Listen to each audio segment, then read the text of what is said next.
What if I told you that Duran just got a massive buff, but his issues still remain? So here's everything you need to know about Duran at the moment.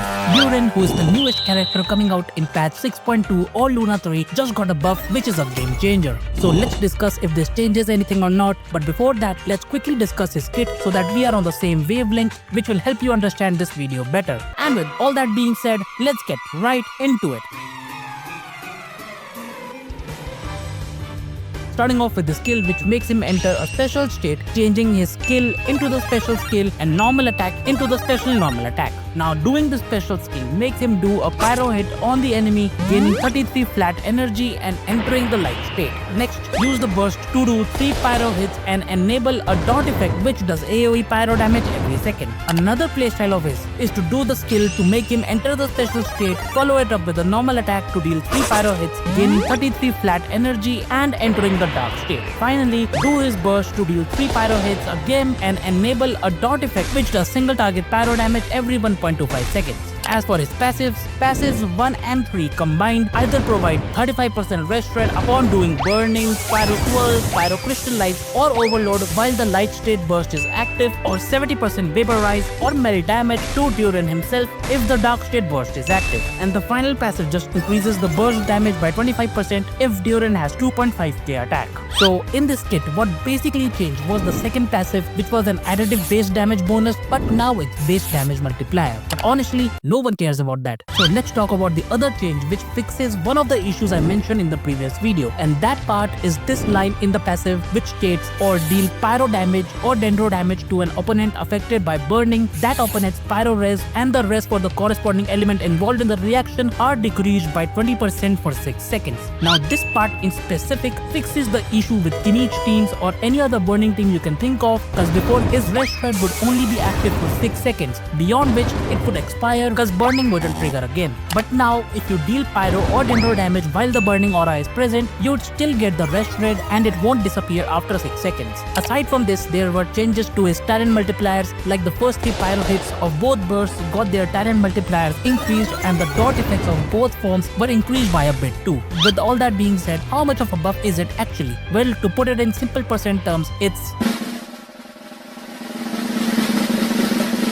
2%. That's right, it's 2% only, which doesn't sound like a major upgrade, but the burning res shred more than qualifies it as a major buff. An example for this is the Kinich team, which was previously calcing at 103,000 and is now calcing at 106,000. And not just one team. Another Kinich team which got a buff is Fischl, Duran and Aeon Sun, which was calculating at 97,000 previously but is now at 100,000. But the issue with this team is that Fischl might interfere with the burning aura, so you won't be able to get the usual 5 skills on Kinich.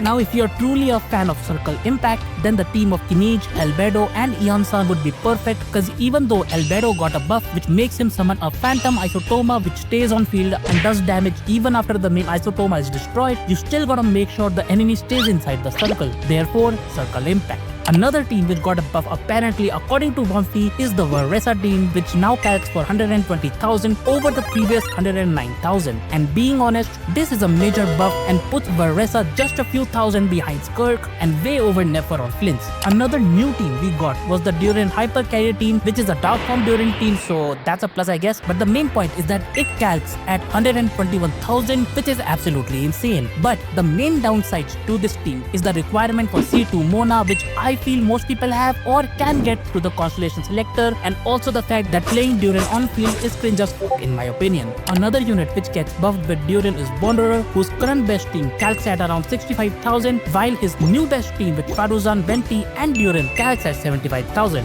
Do note that the actual best Wanderer teams are the ones where he acts as a driver, and those are like 70,000, which still makes the Duran team an upgrade, though a smaller one. And if you have been enjoying this video so far, then a sub to the channel would make you win every 50-50. And if you want to support even more, scroll 2 inches down this video and click the subscribe plus button to join the channel memberships and gain exclusive perks like directly DMing me on Discord or even a Genshin account review.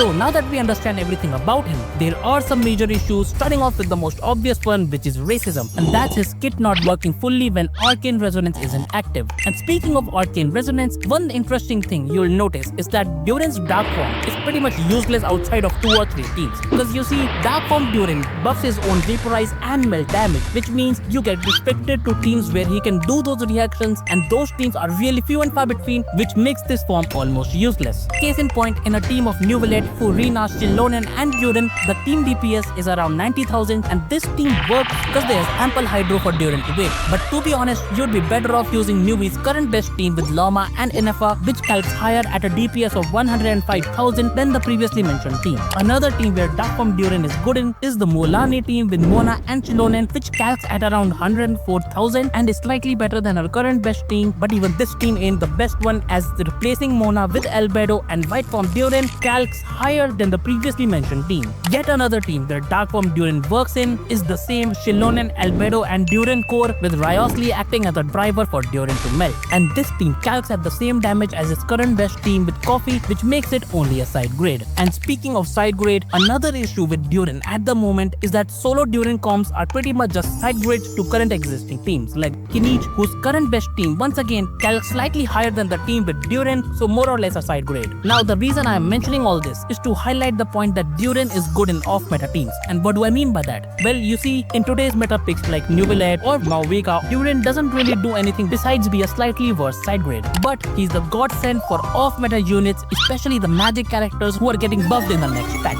For instance, Venti, who is now the best Anemo DPS in the game with his new buff kit, but also because of Durin, because having 2 magic characters in the team activates Venti's buff. As for other units, Razor is someone who has overtaken Cyno as the 4th best Electro DPS in the game after Cloran. Other units like Cleave, Mona and Albedo all have their teams start reaching 80,000 DPS, which is a respectable number. And thanks to Durin and the magic character buffs, other units who can use 2 magic characters in their team also reap the same benefits, like Navia, who got a slight buff with Durin in her team. And this is same with other units too, like Clorand, Ito, Lini, Noel and even Kuching. Now another issue which isn't really an issue but people don't know about is the fact that his targeting doesn't seem that good. And I can tell you that's not the case, because the targeting was an issue in private server footage and not actually how it works in game. Overall, I'd say that Durin at the moment is nothing insane, because he is essentially a magic character shill in my opinion, and that's a job he does really well. I'd say that he is roughly in a similar position to Coffee, the Clanker or the Deer when they were released. And just like how those 3 got Skur, Blins and Nefer, I feel we'll get his best team in 6.6 or 6.7 when both Nicole and Alice would have released, and since both of them are Hexen Circle members, Durin will be a solid teammate for them. Overall, I think Durin's strength comes from a combination of personal damage, rest rate with a near trivial activation. The main issue with Durin is the fact that his Dark Form is kinda useless, because even though it does a lot of damage, there is very few situations where it's better than the White Form. So at the moment, the only reason I'd recommend pulling for Durin is if you are a Mondstadt simp and want this character who has been hyped since 1.0, or you want the old characters to at least get decently upgraded to modern meta numbers, or straight up if you don't have Mauvika and are looking for a replacement for Xiangling, because both Mauvika and Xiangling supportive capabilities only has the active character, while Durin with his rest rate can buff off-field units too, like Emily in a Kinich team. With all that being said, my biggest gripe with him is the fact that even though he has his own wings, he cannot fly and still uses the glider wings, which makes him totally unplayable.